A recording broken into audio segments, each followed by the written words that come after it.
Hey guys, what's up? It's me, Pagey. So Comic-Con, or should I say San Diego Comic-Con, was an absolute blast if you were a DC Comics fan like myself, where we not only had a riot with the movie side of things, but also the TV side of things as well. Aquaman and Shazam are surely at the top of everyone's must-see list for like the next, 12 months, as their trailers absolutely killed it, but were also very different in tone, which is good to see, and will hopefully be the boost forward for the DC film side of things, well, going forward. Even though for me personally, I have pretty much enjoyed all the films currently in the DCEU, if you want to call it, even though they might not have necessarily been great when you look at them as a proper film with some of them. But I think all of them had great character moments and I enjoyed them the first time I was watching them. So, yeah. But yeah, as I was saying, Aquaman and Shazam had trailers shown at Hall H at Comic-Con. They were also released online for the general public to see, and I'm sure will be playing in cinemas over the next couple of months. Aquaman also had an extended trailer released in Hall H that wasn't shown to the public, but I'm sure we will see parts from that trailer in the next official trailer that is released to the public in the next coming months. But those two movies of Aquaman and Shazam weren't the only two DC movies to have a presence at Comic-Con this year.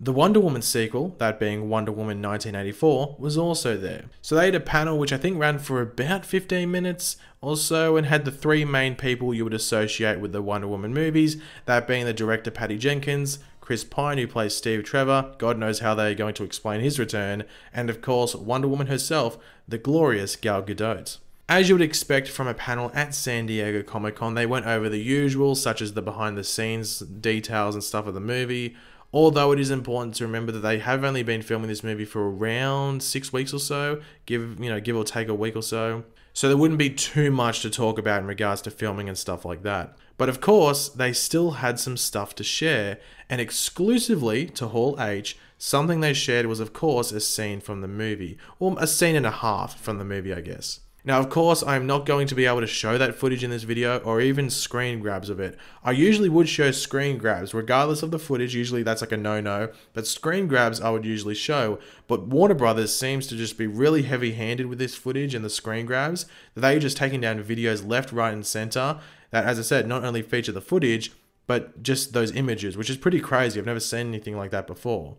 However, there is a link in the description down below where you should be able to see the pictures of the footage. The actual leaked footage does keep getting taken down by copyright notices and stuff, whether that's on YouTube or even Twitter. So it's sort of hard for me to put down a link there for you guys to watch. I have seen the footage, but every single time I look for it, it's taken down, or I see it, then I go back to that same link and it's taken down. So if you do have Twitter, the best thing to do is that every now and then, just search Wonder Woman 1984 footage in the search bar, and something might show up every now and then. But if you do it a couple of times, you should be able to see it eventually. So the Wonder Woman 1984 footage was, as you'd expect, fairly rough and unfinished because the movie has only been shooting for, as I said, roughly around a month and a half. But director Patty Jenkins was happy enough to share the footage with the people who were lucky enough to get into Hall H. Now, fun fact, only around 4% of the Comic-Con attendees can actually get into Hall H. No, that's no joke, it's terrible. Anyway. Now, the footage starts off with a little girl in, well, wonder of Wonder Woman inside a shopping mall. It feels weird saying the word mall because we don't use that word in Australia. We usually just call it a shopping center or simply the shops. Anyway.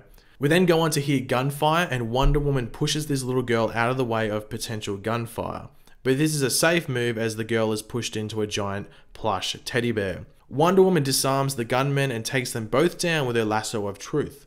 The footage then exits the mall and we cut to a shot of Wonder Woman running down a street, which looked like it could be a similar shot to those shots from the set around a month ago where we saw her running down the street and people thought she was in the invisible jet and stuff like that. Now, there were some complaints from people that either saw the footage in All Age or were able to see it online that it seemed like they were being too goofy with the sequel and it was a complete 180 from what we got in the first movie last year. But an important thing to remember is that this movie is set in the 80s, which was a bit out there, and when you look back at it, or back at that period in time from now, it can come off a bit goofy in certain ways, like the fashion sense and just the style of that period. I think setting another Wonder Woman movie in the past rather than present day was the right idea. Sure, it didn't have to be in the 80s, but the 80s does allow them to do out there and quirky things which you really wouldn't see from other comic book films.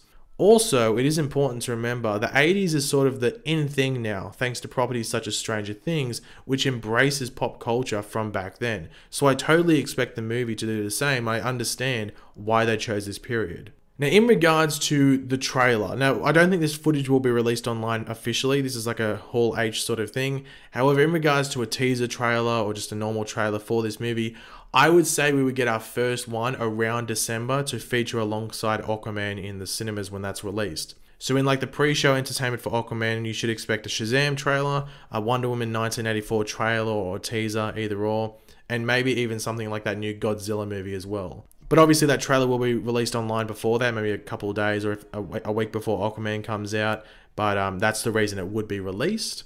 And if you're wondering, wow, Paigey, Wonder Woman 1984 doesn't come out till November next year, isn't December a bit early? Well, they released the first Wonder Woman teaser trailer for the first one around a year before the first movie came out. They released the teaser trailer at the previous year's Comic-Con, so it was around like 10 and a half, 11 months until the movie came out from that point. So it's going to be basically the same time span between the first trailer to the official release date, if they do release the first trailer around Aquaman's release date.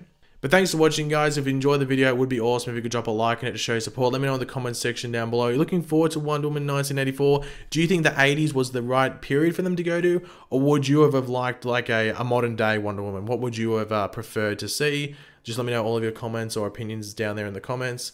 And of course, if you are new to the channel, make sure to subscribe. I'll catch you later, guys. Goodbye.